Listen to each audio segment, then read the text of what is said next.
বিষ্ণু ইসলাম হুনাইনের যুদ্ধ শেষে ফিরতেছেন, প্রতিমধ্যে বেলাল রাদিয়াল্লাহু তাআলা আনহু আজান দিচ্ছেন। তো পাশে ছিল মুশরিকদের একটা পল্লী, কিছু মুশরিক তরুণ তারা আজানকে ব্যঙ্গ করতেছে। মনে কষ্ট পাওয়ার মতো ব্যাপার না, কিন্তু বিশ্বনবী ওইখানে দেখেন কি খুঁজলেন। বিশ্বনবী খেয়াল করলেন কণ্ঠটা বড় সুন্দর, দরাজ গলা। বিশ্বনবী সাহাবীদেরকে বললেন ধরো, সবগুলারে ধরে বিশ্বনবীর সামনে আনা হলো। ওরা হাঁটু গেড়ে বসলো। বিশ্বনবী বললেন তোমাদের মধ্যে কে যেন ব্যঙ্গ করে আজান দিচ্ছিল, তার গলাটা বড় উঁচু।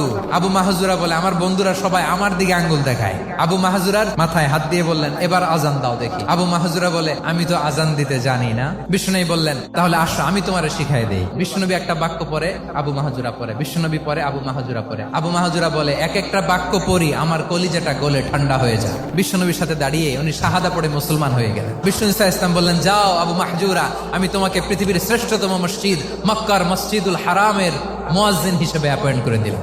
দেখছেন কিভাবে ট্যালেন্ট হান্টিং করতে হয়।